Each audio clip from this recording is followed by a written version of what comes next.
Hello everyone, this is me ख्याति Maheshwari and today we are going to studies अपना जो target था वो था चैप्टर नंबर 1, 2 and 3। सो हम लोग एक एक करके स्टार्ट करेंगे। सबसे पहले मैं चैप्टर नंबर 1 की स्टडी करवाएंगे, उसके बाद में chapter number 2 and then chapter number 3। So basically अगर किसी को पर्टिकुलर चैप्टर्स के अंदर दिक्कत है तो वो लाइव चैट्स के अंदर मुझसे पूछ सकते हैं। ओके, चैप्टर नंबर 1 स्टार्ट करते हैं अपन। सबसे पहले मेरे खुद के नोट्स से अपन स्टार्ट करेंगे, उसके बाद में स्टडी मटेरियल से देखेंगे कि अपना कुछ छूट तो नहीं गया, उसके बाद में प्रैक्टिस मैनुअल से अपन स्टडी करेंगे। ओके,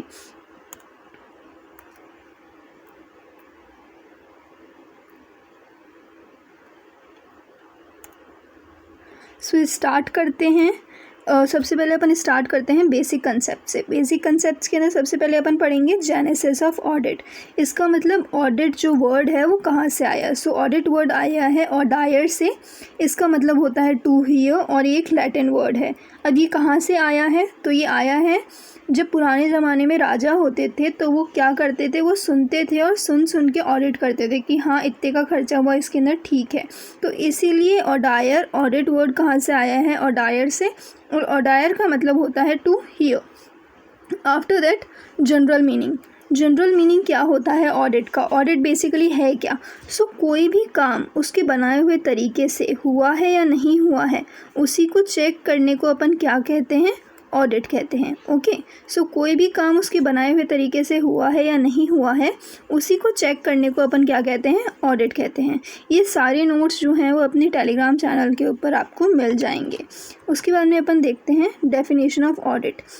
अब अपन इसको अभी शॉर्ट में पढ़ते हैं, उसके बाद में इसको डिटेल में पढ़ेंगे। Definition of audit. Audit is an independent examination. Auditing क्या है, एक इंडिपेंडेंट एग्जामिनेशन है। अब इंडिपेंडेंट एग्जामिनेशन क्या होता है ये सब अपन बाद में पढ़ेंगे। Of a financial statement of any entity whether profit oriented और not irrespective of its size and legal form. Okay, so auditing is an independent examination of financial information of any entity whether profit oriented or not irrespective of its size and legal form with a view to express an opinion on the same। किसके ऊपर, financial statements के ऊपर अपने को opinion show करना है। Okay, now standards of auditing. Standards of auditing जो है उसके 5 क्वेश्चंस होंगे AASB के, जो कि मैं टेलीग्राम चैनल के ऊपर शेयर कर दूंगी। और ओनली ये 5 क्वेश्चंस अगर अपन कर ले तो उसके बाद में स्टैंडर्ड्स ऑफ ऑडिटिंग के वो जो 5 to 6 पेजेस हैं उसको अपने को पढ़ने की ज़रूरत नहीं है। ओनली वो 5 क्वेश्चंस कर लीजिए, उसी में से कोई ना कोई क्वेश्चन है वो एग्ज़ाम्स के अंदर आ जाएगा अगर इससे रिलेटेड कुछ आना है तो। स्टैंडर्ड्स ऑफ ऑडिटिंग के वो जो 5 to 6 पेजेस हैं स्टार्टिंग के चैप्टर नंबर 1 के अंदर। ओके, आफ्टर दैट अपन चलते हैं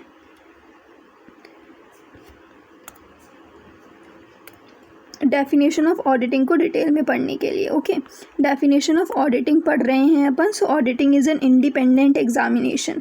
इंडिपेंडेंट एग्जामिनेशन का क्या मतलब होता है, that the judgement of a person should not be subordinated to the wishes of another person. इसका मतलब क्या हुआ कि जो जजमेंट होता है एक पर्सन का, वो सबऑर्डिनेटेड नहीं होना चाहिए किसी और पर्सन की विशेस के ऊपर। अपना जो भी जजमेंट हो वो अपना खुद का जजमेंट होना चाहिए। एंड उसका जो ओपिनियन होता है should not be under any influence. वो कोई भी इन्फ्लुएंस के अंदर नहीं होना चाहिए। उसका जजमेंट किसी और की विशेस के हिसाब से नहीं होना चाहिए और किसी भी इन्फ्लुएंस में नहीं होना चाहिए। एंड वो वर्क करे कम्प्लीटली अनबायस्ड मैनर में। कैसे वर्क करे, कम्प्लीटली अनबायस्ड मैनर में। एंड ऑडिटर की जो इंडिपेंडेंस है वो कहाँ कहाँ रिक्वायर्ड है, मतलब कहाँ कहाँ बोला गया है कि जो ऑडिटर होना चाहिए वो इंडिपेंडेंट होना चाहिए। सो कंपनीज एक्ट के अंदर बोला गया है, CA एक्ट के अंदर बोला गया है, और स्टैंडर्ड्स ऑन ऑडिटिंग के अंदर बोला गया है। ठीक है, अगर आपने अच्छे से पढ़ाई करी है सो ये सारे वर्ड्स जो हैं वो आप कैच कर पा रहे होंगे।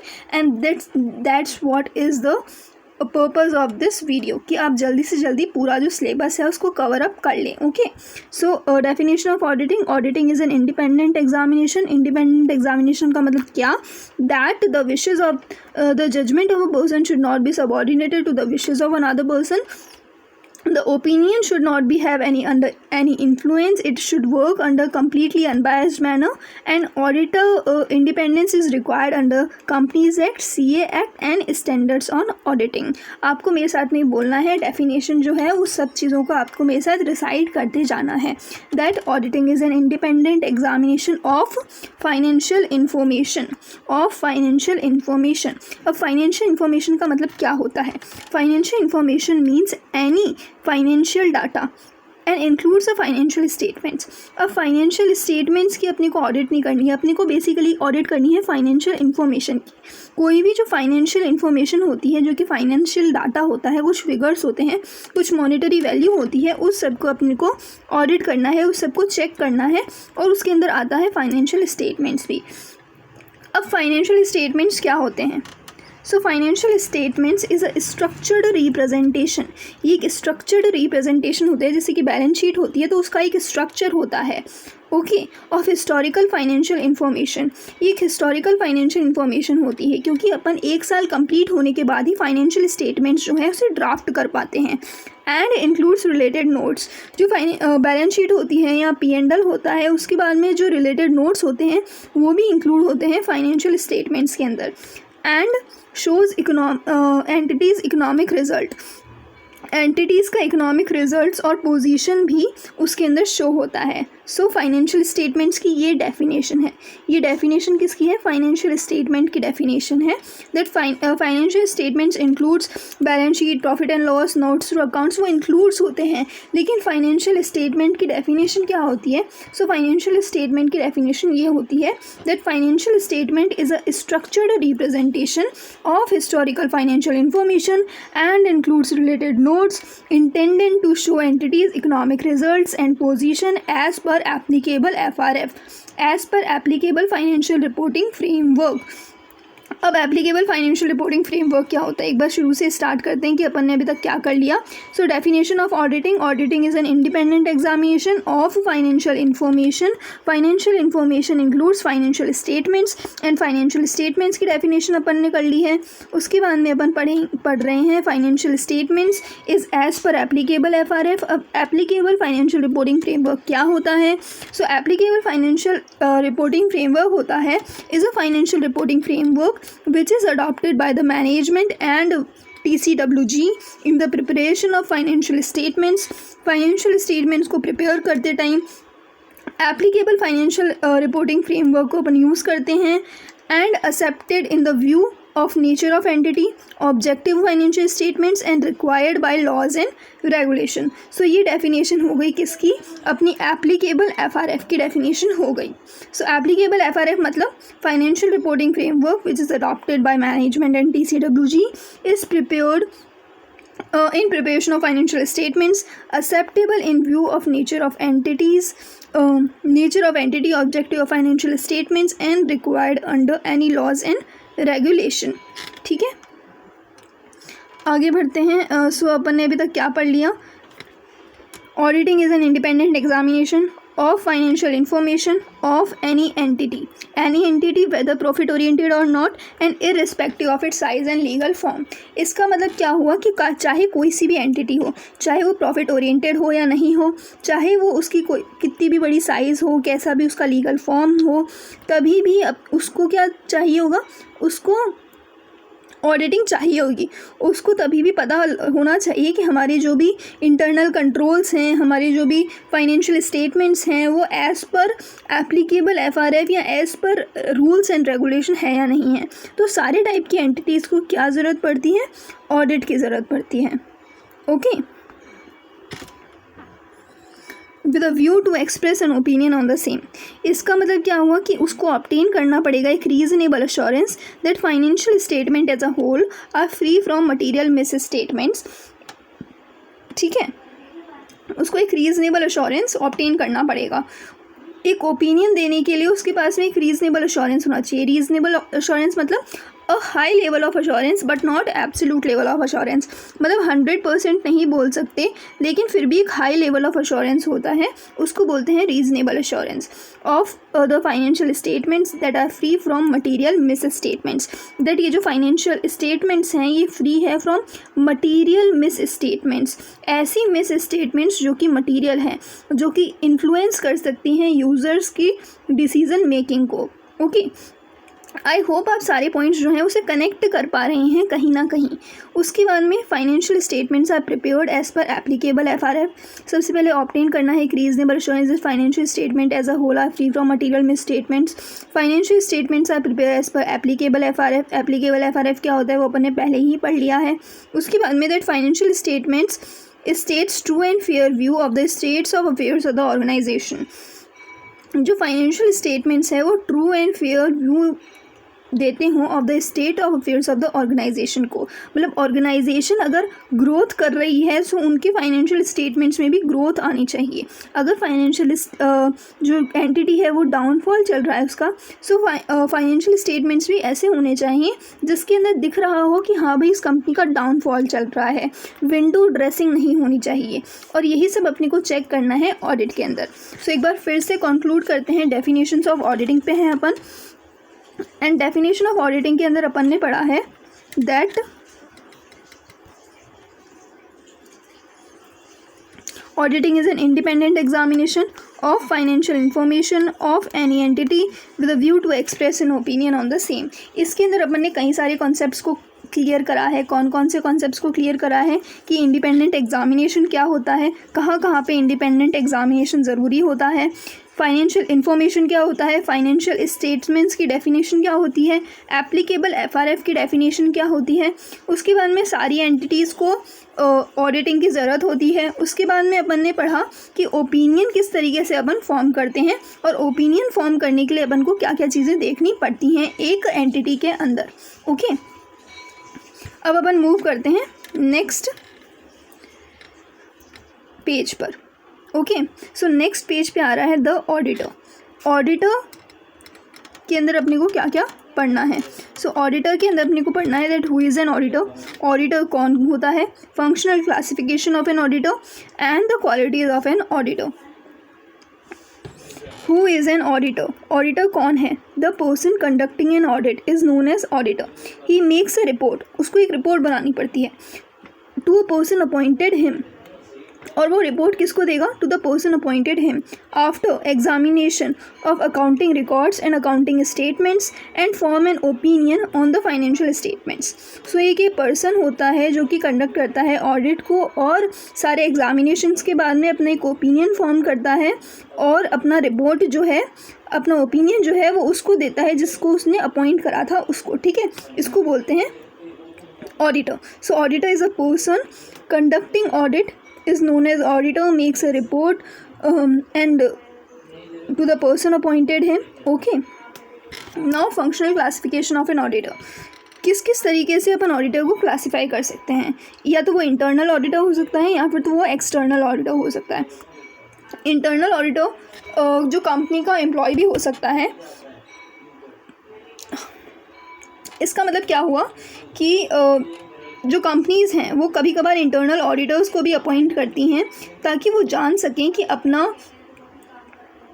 जो भी कंपनी अगर बड़ी है सो उसको संभालने के लिए कि कहीं हमारा आईसी तो ठीक है, आईसी वीक तो नहीं है, इसलिए वो लोग इंटरनल ऑडिटर्स को अपॉइंट करते हैं। और एक्सटर्नल ऑडिटर अपॉइंट करे जाते हैं जो कि कंपनी के बाहर से होते हैं, जो कंपनी के ऑडिटेड फाइनेंशियल स्टेटमेंट्स को बनाते हैं और ओपिनियन फॉर्म करते हैं कंपनी की फाइनेंशियल स्टेटमेंट्स के ऊपर। ये रिक्वायर्ड बाय लॉ होते हैं मोस्टली।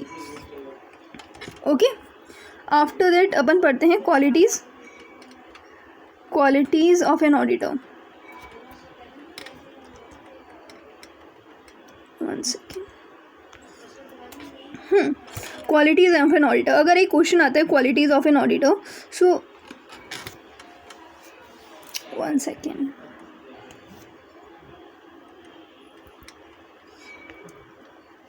अगर ये क्वेश्चन आता है क्वालिटीज़ ऑफ एन ऑडिटर, सो अगर अपन ये 5 पॉइंट्स भी लिख देते हैं तो एक मोर देन इनफ है। कौन कौन से 5 पॉइंट्स लिखने हैं अपने को क्वालिटीज़ ऑफ एन ऑडिटर के अंदर? All those qualities contribute to make a good businessman और contribute to make a good auditor. जो क्वालिटीज़ होती हैं जो कि कॉन्ट्रीब्यूट करती हैं गुड बिजनेसमैन को बनाने में, वही कॉन्ट्रीब्यूट करती हैं गुड ऑडिटर को बनाने में। Okay, and he must have highest degree of integrity and he must have adequate independence code of ethics mention integrity, objectivity, independence and fundamental principles of professional ethics। ये सारी highest degree of integrity के साथ में ये सारे जो points हैं ये अपने को लिखने हैं। ओके, उसके बाद में उसके पास में होनी चाहिए thorough knowledge of general principle of law, mercantile law and taxation etcetera. उसके पास में सब चीज़ों की थ्योरो नॉलेज होनी चाहिए। गुड बिजनेसमैन होना चाहिए, fundamental principle, code of ethics, integrity, objectivity, ये सारे पॉइंट्स अपने को लिख कर आने। उसके बाद में थोरो नॉलेज होनी चाहिए ऑडिटर के अंदर। उसके बाद में होनी चाहिए he must pursue in incentive programme of theoretical education. उसको एक थ्योरेटिकल एजुकेशन परस्यू करनी पड़ती है, जैसे कि अपन सीए कोर्स कर रहे हैं उसी तरीके से finance, management, accounting, taxation, computer, economics, ये जो अपन परस्यू कर रहे हैं कोर्स, उसी को बोलते हैं थ्योरेटिकल एजुकेशन परस्यू कर रहे हैं अपन to become an auditor. Okay, उसके बाद में he must understand business and have technical requirements of professional training and education. इसका मतलब उसको पता होना चाहिए कि बिज़नेस वो कैसे करता है, बिज़नेस को अंडरस्टैंड करना चाहिए, तभी वो बिज़नेस को चेक कर पाएगा कि बिज़नेस के अंदर कहीं कुछ फ्रॉड वगैरह तो नहीं है। Okay, after that errors and fraud. अब एरर्स जो होते हैं वो अनइंटेंशनल होते हैं। ओके, एंड जो फ्रॉड्स होते हैं वो क्या होते हैं, इंटेंशनल होते हैं, इन्हें जानबूझ के करा जाता है। और जो फ्रॉड्स होते हैं वो मुश्किल होते हैं ढूंढने। क्यों? क्योंकि बहुत सारे कारण हो सकते हैं। हो सकता है इसके अंदर मैनेजमेंट इन्वॉल्व हो और उसके अंदर कई तरीक़ों से फ्रॉड्स को छुपाने की कोशिश करी जाती है क्योंकि ये इंटेंशनल होते हैं। ओके, अगर अपन ने इंटेंशनली कुछ गलती करी है तो अपन उसको छुपाने के लिए बहुत कुछ चीज़ें करेंगे और इसीलिए फ्रॉड को ढूंढना मुश्किल होता है। जबकि एरर्स जो कि अनइंटेंशनल गलती से हो जाते हैं तो एरर्स को ढूंढना फिर भी इतना मुश्किल नहीं होता है। Okay, now types of errors. कौन कौन से टाइप्स के जो है एरर्स होते हैं? सेल्फ रिवीलिंग एरर्स, जो कि खुद ही पता चल जाते हैं, कहीं ना कहीं उनका बैलेंस मैच नहीं करता है और किसी न किसी तरीके से वो सेल्फ रिवील कर लेते हैं, तो इसको बोलते हैं self revealing error. Non self revealing errors, इसका मतलब कि एरर तो हो गया है लेकिन दोनों साइड हुआ है तो इसलिए अपने को पता नहीं चल रहा है। तो इस नॉन सेल्फ रिवीलिंग एरर्स जो होते हैं मुश्किल होते हैं ढूंढने। ओके, अनइंटेंशनल वही एरर्स हो गया, इंटेंशनल फ्रॉड हो गया। ठीक है, अनकंसील्ड, इसका मतलब हुआ जिसको अपन ने कंसील नहीं करा है, मतलब एरर्स जो जिसको अपन ने छुपाने की कोशिश नहीं करी है। कंसील्ड, जिसको अपन ने छुपाने की कोशिश करी है, इसका मतलब वही हो गया fraud. Affecting general ledger balance, इसका मतलब क्या हुआ कि इस टाइप का कोई फ्रॉड हुआ है या इस टाइप का एरर हुआ है जिस वजह से जो जनरल लेजर बैलेंस है वो मीट नहीं कर पा रहा है। इस टाइप का मतलब एक ही साइड कुछ एरर्स हो गया और उसको दूसरी साइड नहीं बूस्ट करा गया है। ओके, इसको बोलते हैं affecting general ledger balance. But लेकिन कुछ इस टाइप के फ्रॉड्स होते हैं जो कि सपोज करो बैलेंस शीट के अंदर हो गए, जिसको पता नहीं चल रहा है कि अफेक्ट नहीं कर पा रहा है वो लेजर के बैलेंस को। So not affecting general ledger balance. Okay, so ये अपन ने बात कर ली एरर्स एंड फ्रॉड की भी।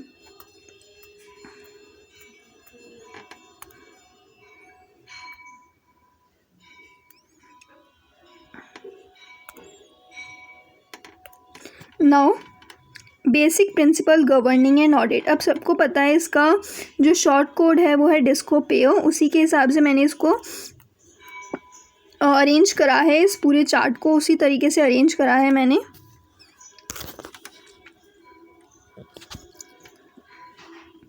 Documentation. Okay, basic principle governing and audit, अपने पास में वो सारे डॉक्यूमेंटेशन होनी चाहिए जिन जिन चीज़ों को अपन को ध्यान में रखते हुए ऑडिट करना है। इंटीग्रिटी, ऑब्जेक्टिविटी एंड इंडिपेंडेंस, अपने पास में अपन इन सब चीज़ों का यूज़ करते हुए ही ऑडिट करेंगे। अपने पास में इंटीग्रिटी होनी चाहिए, ऑब्जेक्टिविटी होनी चाहिए और अपन क्या होनी चाहिए, इंडिपेंडेंट होने चाहिए। मतलब कि अपनी जो भी जजमेंट है वो भी सबऑर्डिनेटेड नहीं होने चाहिए किसी और के द्वारा। स्किल्स एंड कॉम्पिटेंस, अपने पास में रिक्वायर्ड स्किल्स एंड कॉम्पिटेंस होनी चाहिए to conduct an audit. Confidentiality maintain करनी है अपने को कंसील नहीं करना है, अपने को किसी और को नहीं बताना है अपनी क्लाइंट की इन्फॉर्मेशन को। एक कॉन्फिडेंशियलिटी मेंटेन करनी है, बट कहाँ पे कॉन्फिडेंशियलिटी मेंटेन नहीं करनी, अगर लॉ खुद ही कह रहा है, अगर अपने क्लाइंट ने हाँ कर दिया है या फिर फ्रॉड के केस के अंदर। Okay, and then work perform by others को यूज़ करना है, इंटरनल ऑडिटर या फिर कोई स्पेशलिस्ट को यूज़ कर सकते हैं अपन। प्लानिंग करना है अपने को ऑडिट का, ऑडिट एविडेंसेस को इस्तेमाल करना है, ऑडिट एविडेंस को कलेक्ट करना है। उसके बाद में accounting system and internal control को समझना है, and accounting conclusion and reporting करनी है और देनी है अपने को management and those charge with governance को। ओके, मैंने जल्दी से जल्दी इन सब चीज़ों को कवर करने की कोशिश करी है ताकि अपन फास्टली इसको जितनी जल्दी हो सके उतनी जल्दी कवर कर पाएँ हर एक कॉन्सेप्ट को। Okay, and then aspects to be covered in audit, कौन कौन से आस्पेक्ट्स हैं जो कि कवर करने हैं अपने को ऑडिट के अंदर। सबसे पहले अपन करेंगे examination of accounting and internal control of business. इसका मतलब अपने को जब भी ऑडिट करनी है तो अपने को एग्जामिनेशन करना है सबसे पहले अकाउंटिंग और इंटरनल कंट्रोल्स बिजनेस का। बिजनेस की अकाउंटिंग कैसी हो रही है, उसका इंटरनल कंट्रोल कैसा है, उसको चेक करना है। उसके बाद में अपने को रिव्यू करना है procedures of the business, procedure क्या क्या फॉलो करे गए हैं बिजनेस के द्वारा, उसको रिव्यू करना है। उसके बाद में अपने को अर्थमेटिक एक्यूरेसी को चेक करना है। ओके, एंड देन वेरिफिकेशन करना है of authenticity and validity of transaction. Okay, उसके बाद में अपने को क्या करना है, कंपेयर करना है बैलेंस शीट एंड P&L को। बैलेंस शीट का जो बैलेंस है और जो P&L के अंदर प्रॉफिट्स जो हो रहा है वो सेम है या नहीं है। वेरीफाई करना है अपने को वैल्यू ऑफ असेट्स की, वेरीफाइंग टाइटल एग्जिस्टेंस को। उसके बाद में सेम अपने को वेरीफाई करना है लायबिलिटी के साथ में अपने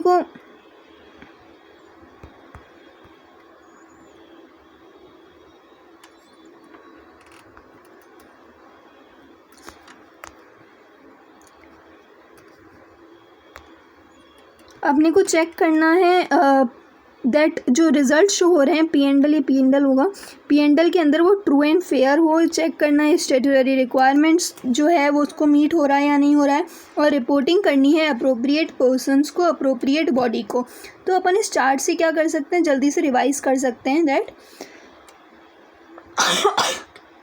that examination of accounting and internal control, reviewing of system and procedures of the business। उसके अंदर चेकिंग करनी है अर्थमेटिक एक्यूरेसी की, वेरीफाई करना है असेट को, वेरीफाई करना है लायबिलिटी को, कंपेयर करना है अपनी को बैलेंस शीट एंड P&L को, चेकिंग करना है दैट जो रिजल्ट हो रहा है वो ट्रू एंड फेयर हो, चेक करना है स्टेटूटरी रिक्वायरमेंट्स को, और अप्रोप्रिएट बॉडी को अपने को क्या कर देना है, रिपोर्ट कर देना है। ओके, अब अपन पढ़ रहे हैं inherent limitations of auditing. Inherent limitations of auditing मतलब कि NNOT not, okay, NNOT not. Okay, अब मैं इसको अच्छी तरीके से बताऊंगी that nature of financial reporting. जो फाइनेंशियल रिपोर्टिंग है वो कुछ इस तरीके की होती है, to use accounting estimates etcetera, जिससे इनहेरेंट लिमिटेशंस आ जाती है ऑडिटिंग की, जिसको अपन ऑडिट नहीं कर सकते। आखिर अपन एस्टिमेट को किस तरीके से ऑडिट कर सकते हैं, एस्टिमेट्स को अपन ऑडिट नहीं कर सकते। एस्टिमेट्स तो बिजनेसमैन खुद लगाता है अपने पास्ट एक्सपीरियंस एक्सेट्रा के थ्रू। ओके, उसके बाद में nature of auditing procedure. Auditing procedure है ये, इन्वेस्टिगेशन प्रोसीजर नहीं है। ऑडिटिंग प्रोसीजर कुछ इस तरीके का होता है जहाँ पे अपन पूरा 100% नहीं कह सकते, जब अपन दे रहे हैं रीजनेबल एश्योरेंस। इसका मतलब क्या हुआ, कि जो नेचर है ऑडिट प्रोसीजर का वो इस तरीके का होता है जब जहाँ पे अपन 100% गारंटी नहीं दे सकते। तो कुछ तो नेचर ऑफ फाइनेंशियल रिपोर्टिंग इस तरीके की होती है, कुछ नेचर ऑफ ऑडिट प्रोसीजर इस तरीके का होता है कि जो कुछ इनहेरेंट लिमिटेशंस है ऑडिटिंग की, जहाँ पे इसी वजह से अपन 100% नहीं बोल सकते कि सारी चीज़ें जो है वो ठीक ही होंगी। उसके बाद में timeliness of financial reporting and balance between benefit and cost. इसको मैं अच्छे तरीके से आपको समझाती हूँ कि अपने को ये देखना है कि जो फाइनेंशियल रिपोर्टिंग है वो टाइम पे हो जाए और बेनिफिट एंड कॉस्ट को देखना है। सपोज़ करो अपने जो ऑडिट है उसको करने में 1 लाख रुपीज़ लग रहा है, बहुत बड़ा अपना बिज़नेस है या अपन बहुत अच्छे ऑडिटर से करवा रहे हैं अपने बिज़नेस को, लेकिन अपने बिज़नेस का टर्नओवर ही 1 लाख रुपीज़ है। तो क्या अपन ऐसा करेंगे, मतलब बेनिफिट कितना हो रहा है और उसकी कॉस्ट कितनी लग रही है और टाइमलीनेस कैसा हो रहा है फाइनेंशियल रिपोर्टिंग को, या फिर अगर ऑडिटिंग को करने के अंदर ही 10 महीने लग जा रहे हैं, अपने पास में इतना बल्क ऑफ काम है और उसको करने में भी इतने पैसे खर्च हो रहे हैं, तो क्या अपन उसको करना चाहेंगे। तो बेनिफिट एंड कॉस्ट को ध्यान में रखते हुए, टाइमलीनेस एक्सेट्रा को ध्यान में रखते हुए अपने को वर्क करना है। Okay, and other matters affecting limitations of auditing. Okay, so nature of financial reporting, nature of audit procedure, timeliness of financial reporting and balance between benefit and cost, and O and T means N O other matters, and T timeliness of financial reporting and balance between benefit and cost. Other matters affecting limitations of audit, जैसे कि fraud अगर हुआ तो fraud देखो मैंने पहले बताया था कि डिटेक्ट करना बहुत मुश्किल होता है। ओके, उसके अंदर रिलेटेड पार्टी ट्रांजैक्शन, कुछ रिलेटेड पार्टी ट्रांजैक्शन इस तरीके के होते हैं जो कि अपने को पता नहीं चलेगा कि ये रिलेटेड पार्टी है। सपोज फ्रेंड है तो कैसे पता चलेगा कि ये रिलेटेड पार्टी है, और वहाँ पे उस समय कुछ भी अपन ने ट्रांजैक्शन कर लिया। सो ये कुछ इनहेरेंट लिमिटेशन है जिसकी वजह से अपन 100% जो है नहीं बता सकते हैं कि काम जो है वो ठीक हुआ है या नहीं हुआ है। Non compliance of laws and regulation, अगर उन्होंने लॉज एंड रेगुलेशन का ही कंप्लाई नहीं करा तो फिर अपन क्या कर सकते हैं। और फिर फ्यूचर इवेंट्स और conditions that may cease that entity to should not continue as going concern, अगर कुछ ऐसा फ्यूचर में काम हुआ कि सपोज करो आग लग गई, सो क्या हो सकता है कि ना एंटिटी गोइंग कंसर्न रहे ही ना, एंटिटी की सारी चीज़ें ही राख हो जाएं और वो सब उन्होंने करा हो फ्रॉड के थ्रू। सो ये कुछ इनहेरेंट लिमिटेशंस ऑफ ऑडिटिंग होती है जिसके अपना कोई भी दोष नहीं होता। ओके, अपने को बस ये पॉइंट्स लिखने हैं। कौन कौन से पॉइंट्स लिखने हैं। इनहेरेंट लिमिटेशंस ऑफ ऑडिटिंग के अंदर nature of financial reporting, nature of audit procedure, timeliness of financial reporting and balance between benefit and cost, others matter affecting the limitations of audit which includes frauds, related party transaction, non complies of laws and regulation, future events and condition that may cease the business to cease as a going concern. Okay, now auditing and investigation. Investigation is a critical examination of accounts and special purpose audit.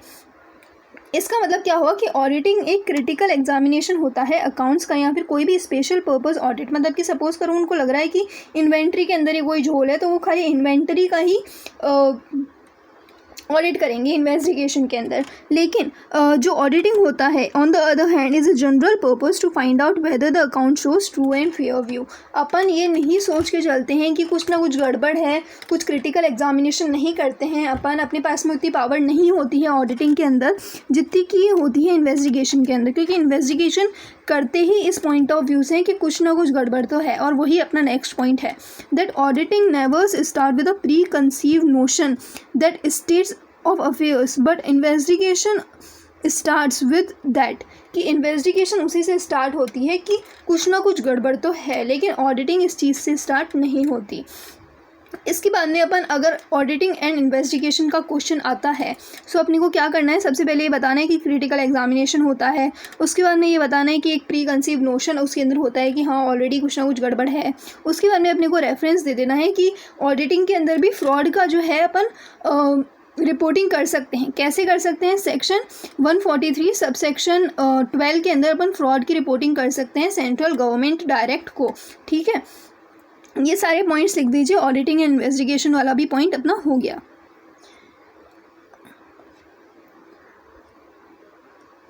After that अपन आते हैं types of audit के अंदर, किस किस type की audit होती है। सो 2 types की ऑडिट होती है, audit under law and voluntary audit. Voluntary audit कौन कराता है? Proprietors, entities, partnership, HUF etcetera कराते हैं वॉलेंटरी ऑडिट, ताकि वो बाद में उनको मदद मिले अगर कोई डेथ हो गया या कोई एडमिशन आ रहा है या फिर कुछ भी उनको इंटरनली, अगर कोई सपोज करो कि स्लीपिंग पार्टनर है तो उसको पता लगाना है कि सब कुछ एंटिटी के अंदर ठीक हो रहा है या नहीं हो रहा है, तो वो वॉलेंटरी बोल के ऑडिट करा सकते हैं। उनको ज़रूरी नहीं है कि वो लोग ऑडिट कराएं लॉ के अंदर, लेकिन कुछ कुछ ऑडिट क्या होती है, रिक्वायर्ड अंडर लॉ होती है। कुछ कुछ ऑडिट क्या होती है, रिक्वायर्ड अंडर लॉ होती है। मतलब कि जब लॉ ही बोलता है कि नहीं आपको तो ऑडिट कराना है। कब कब होता है वो? कंपनीज एक्ट हो सकता है, आपको बोले अगर आप एक कंपनी हो, बैंकिंग कंपनी हो तो बैंकिंग कंपनी एक्ट बोल सकता है, इलेक्ट्रिसिटी कंपनी है तो इलेक्ट्रिसिटी कंपनी एक्ट बोल सकता है, कोऑपरेटिव सोसाइटी है तो कोऑपरेटिव सोसाइटी एक्ट बोल सकती है, पब्लिक एंड चैरिटेबल ट्रस्ट है तो उनका एक्ट बोल सकता है। उसके बाद में corporation setup under the act of parliament और स्टेट लेजिस्लेटिव, तो इनका तो अलग से CAG जो है ऑडिटिंग करता ही है, तो वो भी audit under required under law ही आता है। उसके बाद में entities specified under income tax act 1961, तो इनकम टैक्स भी एक टर्नओवर के बाद में बोलता है कि आपको भाई ऑडिट करा लो, ठीक है। तो ये सारी ऑडिट अगर होती है तो उसको बोलते हैं audit required under law and voluntarily audit. So I hope आप सारे पॉइंट्स जो हैं उसको कनेक्ट कर पा रहे हैं। आफ्टर दैट अपन आते हैं एडवांटेजेस ऑफ इंडिपेंडेंट ऑडिट। अब हम ऑडिट करवा रहे हैं, सपोज करो अपने वॉलेंटरीली ऑडिट करवा रहे हैं, तो क्या क्या एडवांटेजेस होती हैं ऑडिट की, जिस वजह से अपने को ऑडिट जो है वो कराना चाहिए अपनी एंटिटी का। क्यों कराना चाहिए एडिटिंग का? और मतलब अगर सपोज अपने पास में कोई क्लाइंट आया, उसने बोला कि मुझे ऑडिट क्यों कराना चाहिए, तो अपन उसको क्या बोलेंगे? अपन उसको बोलेंगे दैट इससे क्या होगा, अगर आपका जो फाइनेंशियल इंटरेस्ट है, सपोज कोई कंपनी के शेयर होल्डर्स आए, उन्होंने बोला कि आप हो शेयर होल्डर्स, मैनेजमेंट या बोर्ड ऑफ डायरेक्टर्स क्या करता है आपके पीछे आपको क्या पता, तो आपका जो फाइनेंशियल स्टेटमेंट फाइनेंशियल इंटरेस्ट है वो सेफ गार्ड होगा specially for the people not associated with the management of the company. मतलब कि जो मैनेजमेंट से जुड़े हुए लोग नहीं हैं, उन लोगों का भी जो इंटरेस्ट है उसको सेफ गार्ड कर पाएंगे अपन ऑडिटिंग के थ्रू। ऑडिट अगर होगी फाइनेंशियल स्टेटमेंट्स की, तो आपको पता रहेगा कि ये जो फाइनेंशियल स्टेटमेंट है ये ट्रू एंड फेयर है। इसका मतलब कि मैनेजमेंट ने कोई भी गफला नहीं करा है और आपका जो फाइनेंशियल स्टेटमेंट है वो फाइनेंशियल इंटरेस्ट है वो सेफ गार्ड रहेगा अगर आप ऑडिट कराते हैं तो। उसके बाद में आपके एम्प्लॉयज़ पीछे से कुछ गड़बड़ तो नहीं कर रहे, आपके एम्प्लॉयज़ पीछे से कुछ गड़बड़ तो नहीं कर रहे, ये पता चलेगा। मतलब मोरल चेक रहेगा ओवर द एम्प्लॉयज़, ओके। उसके बाद में settling of liabilities, taxes and negotiation for purchase consideration of the business. Suppose करो कोई लाइबिलिटीज़ या कोई टैक्सेस आ रहा है आपके ऊपर, या फिर अगर आपका कोई नेगोशिएशन चल रहा है, परचेज कंसिडरेशन, बिजनेस को आप बेचना चाह रहे हैं, तो वो खरीदने वाला या गवर्नमेंट कैसे मानेगी कि आपका ये जो प्रॉफिट आपने शो कर रखा है ये करेक्ट है या नहीं है। अगर आप हमारे से ऑडिट कराते हो तो गवर्नमेंट मान जाएगी, जो ख़रीदने वाला है वो मान जाएगा कि नहीं आपके बिज़नेस की ये वैल्यू है। क्यों? क्योंकि आपका जो फाइनेंशियल स्टेटमेंट है वो ऑडिटेड है। उसके बाद में अगर कोई ट्रेड डिस्प्यूट आता है, कोई आपके मजदूर लोग जो है वो धरने पे बैठ जाते हैं, तो उनको भी आप बता सकते हो कि देखो ये फाइनेंशियल स्टेटमेंट है और हमारे पास में लॉसेस हुआ है, तो अब हम आपको कैसे सैलरी ज़्यादा बढ़ा के दे दें। सो वो लोग मान जाएंगे अगर आपका ऑडिट जो फाइनेंशियल स्टेटमेंट है वो हमसे ऑडिटिंग होगा तो। उसके बाद में अगर आपकी कंपनी के अंदर कुछ भी वेस्टेज हो रहा है, कुछ भी लॉसेस हो रहा है, तो वो हम आपको बताएंगे कि आपका इंटरनल कंट्रोल यहाँ पे वीक है, और उसके बाद में आप इंटरनल कंट्रोल मेजर्स को यूज़ कर सकते हैं, ओके। उसके बाद में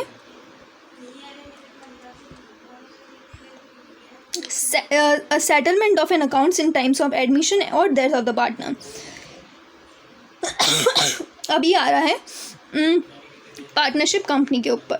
सो इसका मतलब अगर आप पार्टनरशिप कंपनी हैं और आपका एडमिशन हो रहा है या कोई आपका डेथ हो गया है, तो कैसे पता चलेगा कि जो फाइनेंशियल स्टेटमेंट्स के ऊपर आपके दूसरे जो पार्टनर्स हैं उन्होंने गलत आपको इन्फॉर्मेशन नहीं दी है। तो अगर ये आपका जो फाइनेंशियल स्टेटमेंट है वो ऑडिटेड होगा तो आपको कन्फर्म्ड रहेगा कि ये जो प्रॉफिट है ये सही है, और उसके बाद में आप आराम से अपना सेटलमेंट कर सकते हैं। उसके बाद में गवर्नमेंट भी चाहती है कि आप ऑडिटेड फाइनेंशियल स्टेटमेंट्स रखो, या फिर अगर आपको कोई लाइसेंस अगर वो दे रही है तो गवर्नमेंट खुद बोलती है कि लाइए ऑडिटेड फाइनेंशियल स्टेटमेंट। तो अगर आपको ऐसा कुछ करना है तो आपको हमारे पास में ऑडिट कराना ही पड़ेगा। तो ये सारे एडवांटेजेस होते हैं ऑडिट कराने के एक ऑडिटर से। क्या क्या होते हैं कि आपका इंटरेस्ट जो है वो सेफगार्ड रहेगा, moral check over the employees रहेगा, सेटलिंग ऑफ ट्रेड लाइबिलिटीज़ या negotiation of purchase consideration, settling up of dispute, कोई भी डिस्प्यूट अगर है तो उसको सेटल अप करने में help in detection of wastage and internal control measures. उसके बाद में आपके accounts in death of partners. उसके बाद में गवर्नमेंट खुद बोलती है कि आप को लाइसेंस अगर कुछ चाहिए तो आप हमसे ऑडिटेड फाइनेंशियल स्टेटमेंट्स कराइए। ओके,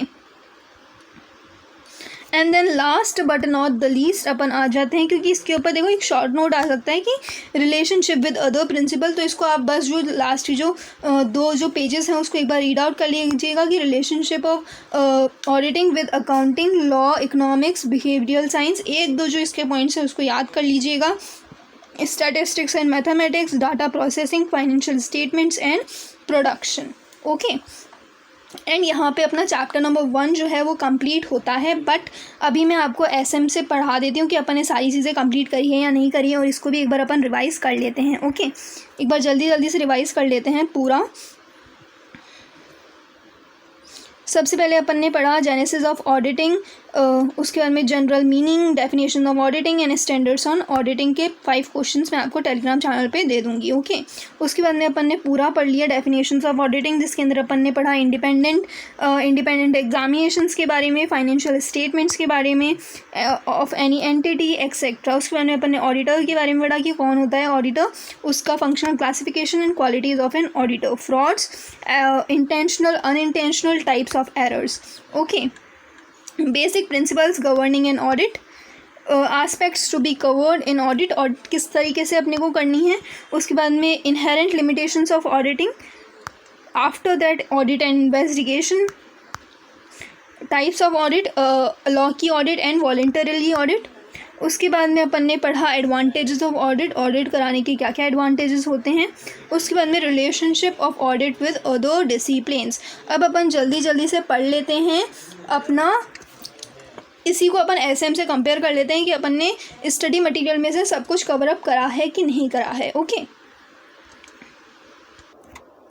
सो अपन आ गए हैं चैप्टर नंबर 1 के अंदर। Auditing is derived from a Latin word known as audire. ये सब अपन ने पढ़ लिया है। राजा होता था वो कैसे चेक करता था, सुन के चेक करता था, इसलिए अपन बोल रहे हैं टू हियर। ओके, उसके बाद में अपन ने पढ़ लिया है नेचर ऑफ ऑडिटिंग। जो मेन काम होता है ऑडिटिंग की, जो रिस्पॉन्सिबिलिटी होती है अकाउंट्स बनाने की, वो होती है कंपनी के मैनेजमेंट के अंदर, ना कि अपने खुद के अंदर। ओके, मतलब ऑडिटर की नहीं होती है ये जिम्मेदारी। उसके बाद में अपन ने डेफिनेशन ऑफ ऑडिटिंग को पूरा अच्छे तरीके से कवर अप कर लिया है। स्टैंडर्ड्स ऑन ऑडिटिंग के मैं 5 जो क्वेश्चंस हैं उसको आपको दे दूंगी एंड उससे अपन कवर अप कर लेंगे। ओके, सो ये पूरा जो ये वाली पार्ट है ये आपको पढ़ने की अभी ज़रूरत नहीं है, यहाँ पढ़े भी तो ओके है। उसके बाद में ऑडिटर कौन होता है पढ़ लिया, फंक्शनल क्लासिफिकेशन पढ़ लिया।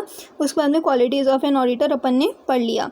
उसके बाद में ऑब्जेक्टिव ऑफ एन ऑडिट का ऑब्जेक्टिव क्या होता है ये अपन ने उसके अंदर पढ़ लिया है कि इसके अंदर पढ़ लिया। डेफिनेशन ऑफ ऑडिट के अंदर लास्ट वाले जो पॉइंट्स थे वो अपन ने पढ़ लिए, तो आपके ना रीजनेबल अश्योरेंस वगैरह। ओके, सो इसको अगर आप एक बार रीड आउट करेंगे तो वो चलेगा। ओके, उसके बाद में अपन ने ये सब पढ़ लिया है।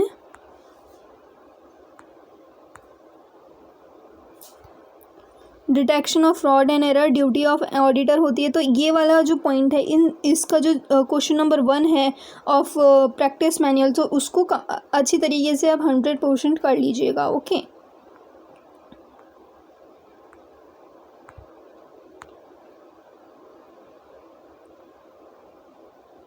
Basic principles governing and audit अपन ने कर लिया है। डिस्को पेयर, ठीक है। स्कोप ऑफ एन ऑडिट, जो ऑडिट होती है उसका स्कोप क्या होता है वो डिटरमाइन कर लेंगे जब अपॉइंट होगा उस समय ही मैनेजमेंट और ऑडिटर मिलकर कि क्या क्या आएगा ऑडिट के स्कोप के अंदर, वो पहले से ही डिटरमाइन कर लेंगे और वो आ जाएगा अपने ऑडिट के प्रोसीजर के अंदर। ओके, ऑडिट का जो अपना वो बनता है एंगेजमेंट लेटर, उसके अंदर स्कोप ऑफ ऑडिट जो है वो मेंशन हो जाएगा। Okay, after that aspects to be covered in audit, ये अपन ने चार्ट के थ्रू कर लिया। लिमिटेशंस ऑफ ऑडिट अपन ने कर लिया। उसके बाद में ऑडिट एंड इन्वेस्टिगेशन अपन ने कर लिया। टाइप्स ऑफ ऑडिट अपन ने पढ़ लिया, voluntarily audit and audit required under law. उसके बाद में एडवांटेजेस ऑफ इंडिपेंडेंट ऑडिट भी अपन ने पढ़ लिया। सारे एडवांटेजेस अपन ने उस चार्ट के थ्रू पढ़ लिए हैं। उसके बाद में रिलेशनशिप विद अदर डिसिप्लिन, सो इसको एक बार आप रीड आउट ज़रूर कर लीजिएगा। ये पूरे एक बार पॉइंट्स को अगर अपन एक बार रीड आउट भी कर लेंगे तो वो मोर देन इनफ है। ओके, सो इस तरीके से अपना जो चैप्टर नंबर 1 है उसको अपन ने पूरा कम्प्लीटली कर दिया है। इसके बाद में अपनी को मोस्टली लोगों ने क्या है, प्रैक्टिस मैनुअल को कम्प्लीट कर लिया होगा। सो प्रैक्टिस मैनुअल हो गई है, स्टडी मटीरियल हो गए हैं, एंड मैंने आपको शॉर्ट नोट्स जो है वो दे दिए हैं। इससे आपका 100% चैप्टर नंबर 1 कंप्लीट हो गया है। एंड जल्द ही chapter number 2 and chapter number 3 की वीडियो भी आपको मिल जाएगी। पहले मैं फुल एक वीडियो बनाने वाली थी, बट मैंने सोचा कि चैप्टर वाइज ही वीडियो बने, क्योंकि ये एक्सपेक्टेशन से ज़्यादा हो गई है। सो इसके जो रिव्यूज़ एक्सेट्रा हैं वो आप मुझे 100% दीजिएगा, उसी के हिसाब से हम नेक्स्ट जो वीडियोस हैं उसको बनाएंगे। ओके, एंड आई होप आपको सारे पॉइंट्स जो हैं वो क्लियर आउट हो गए हों, एंड आपने जो भी सुबह से पढ़ाई करी है वो आपके माइंड के अंदर एक बार जल्दी से फ्रेश हो गया हो। ओके, सारे पॉइंट्स जो हैं वो आपके माइंड के अंदर एकदम क्लियर हो गए हों, एंड कुछ भी अगर आपको प्रॉब्लम है तो आप मुझसे पूछ सकते हैं। Okay, thank you very much, and I hope आप इस बार एग्ज़ाम 100% क्लियर कर लें। Specially in auditing you must score a examination. Thank you very much.